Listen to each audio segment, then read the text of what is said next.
কয়েকদিন আগে এসটিএফ এর হাতে গ্রেপ্তার হয় বন্দুকের গুলি সহ টাকা এক যুবক। তবে জানা যায় কেতুগ্রামের কুলুন গ্রামে বাড়ি।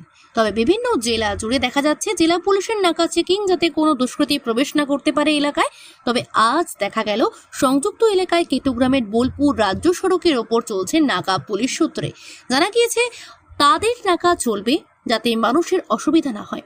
কোনো রকম কোনো অপ্রীতিকর ঘটনা ঘটলে সরাসরি লোকাল থানায় জানাবার জন্য বলেছেন অফিসার বিনয় কুমার ঘোষ ও কেতুগ্রাম থানার অফিসার ইনচার্জ পার্থ সারথী মুখার্জি।